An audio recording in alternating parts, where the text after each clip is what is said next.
All right, today we're going to take a look at another great civilization that existed in Mesoamerica called the Inca.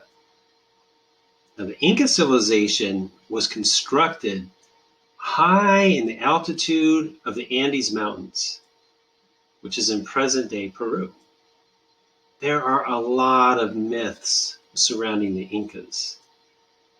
And because of that, that's why I created the assignment with that theme. We're going to be Mythbusters, just like the show. So we're going to look at sources and determine the validity of each myth. Validity means whether it's credible, whether it's believable, whether we can prove it. If the myth is actually a fact, we're going to let them know that it's a fact.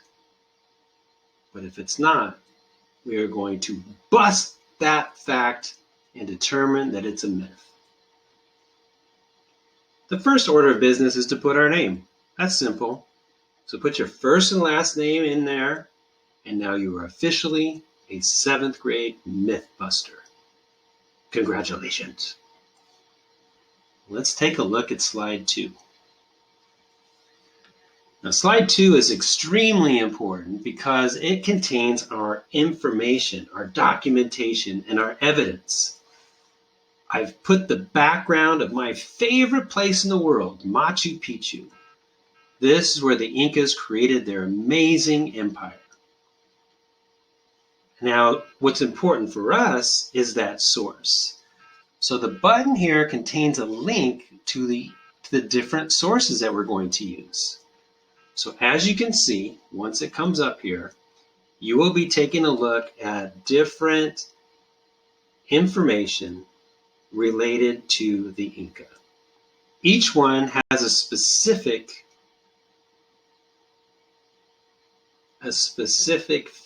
focus. So source A is all about sacrifice. Ooh, we love sacrifice. Source B is all about education and what type of knowledge was passed down to young people. Source C is about how they farmed and what they ate. Source D is all about their government and how they ruled their people. Source E is all about the network, the impressive network of roads that connected this big empire. And source F is all about the Inca creation story. How did they come about? It's their origin story. Now we're going to need this information as we figure out different parts on our slide. So let's go back to those and take a look at our first myth. You'll notice that the slides all look similar, right? They have a myth on the left, a place for us to drag a circle either to the part where it says fact, if we determine it's a fact, or if we think it's busted, we're going to drag it there. We also have the opportunity to show which source we're using, so we're going to drag that into place too. I'm interested in slide 5. And slide 5 is about sacrifice because I find it so interesting. Let's take a look at the myth. It says, unlike the Aztecs, the Incas did not participate in human sacrifice. I'm interested in that.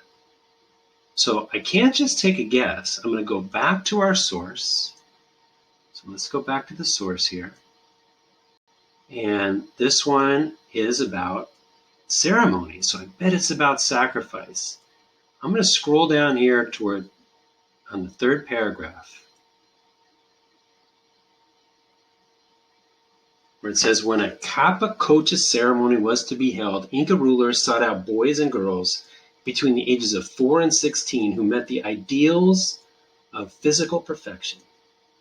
This process would start over a year in advance, and children were brought, actually they were taken, snatched out of their homes, and brought to the Inca capital city located in Cusco, where they feasted for days. They were fattening them up. Because they were going to snuff them out soon. It says they had special smaller ceremonies or given special haircuts. They wore sacred garments. And finally, the children were taken to the place of sacrifice. You might want to close your ears now, cover your eyes, because this part's disgusting. They would have been either suffocated, killed with a blow to the head, or buried alive. Yipes! Any child could have been chosen for the capachocha ceremony, even the children of local rulers. But why were only children sacrificed? Because children were considered pure beings, so their sacrifice was considered to be an honor to the gods. I can scroll through here and skim other parts. I learned that the ceremonies was performed, these sacrificial ceremonies were performed during special occasions, like the death of an emperor or the birth of a royal son. So when a son was born, they felt like they needed to sacrifice another being.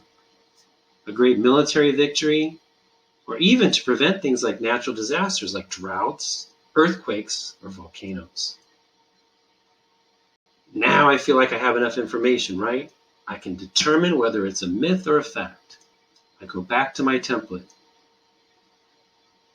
Is this a fact? I'm going to read the myth again. Unlike the Aztecs, the Incas did not participate in human sacrifice. We just read that they did. Busted! Drag the red dot into the busted.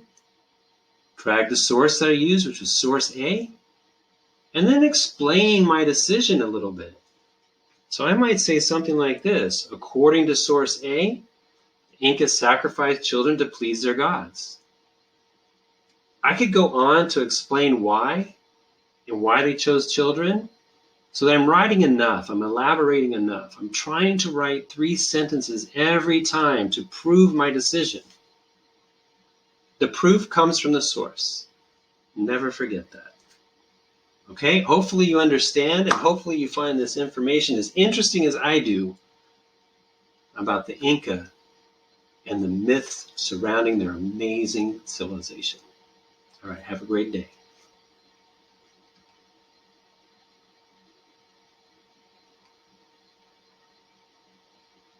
No, stop.